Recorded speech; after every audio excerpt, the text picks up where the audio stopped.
Hi, my name is Shayla Hampton, and I'm an SEL coach for Ben Davis High School, and I'm also the director of the Diamond Dance program. I attended Indiana University South Bend, where I received my bachelor's in secondary English education, and I furthered my education at Indiana Wesleyan University, where I received my master's in education.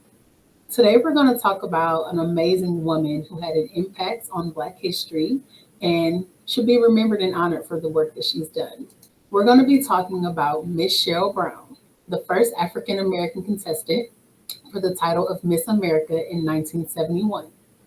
Cheryl Adrienne Browne was born in New York City in 1950 and studied dance at LaGuardia High School in Manhattan. After high school, she moved to Decorah, Iowa to study dance at Luther College. After winning the Miss Decorah contest on June 13, 1970, she beat 19 white contestants to win Miss Iowa, making her eligible to compete for the 1971 Miss America crown.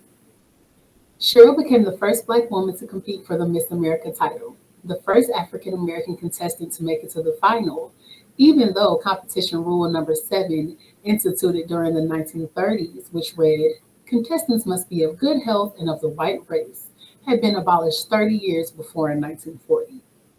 Her win as Miss Iowa and appearance at the Miss America pageant generated criticism in the newspapers, the Miss Iowa pageant board, and to Brown herself. The criticism ranged from her ethnic background to the fact that she had only lived in Iowa for a short time before entering the competition. In a newspaper interview, Brown stated that she was surprised that Iowa, with its conservative traditions, silent majority, and small Black population, 1% of the state's 1970 population, was the first state to pick a Black girl as its representative.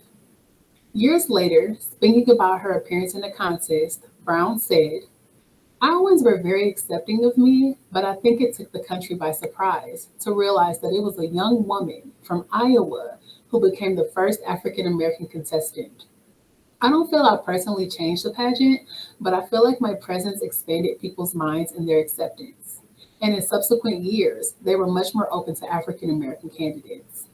I didn't feel hounded by the press, but it was obvious that security was tight, especially at convention hall rehearsals when our chaperones weren't always present.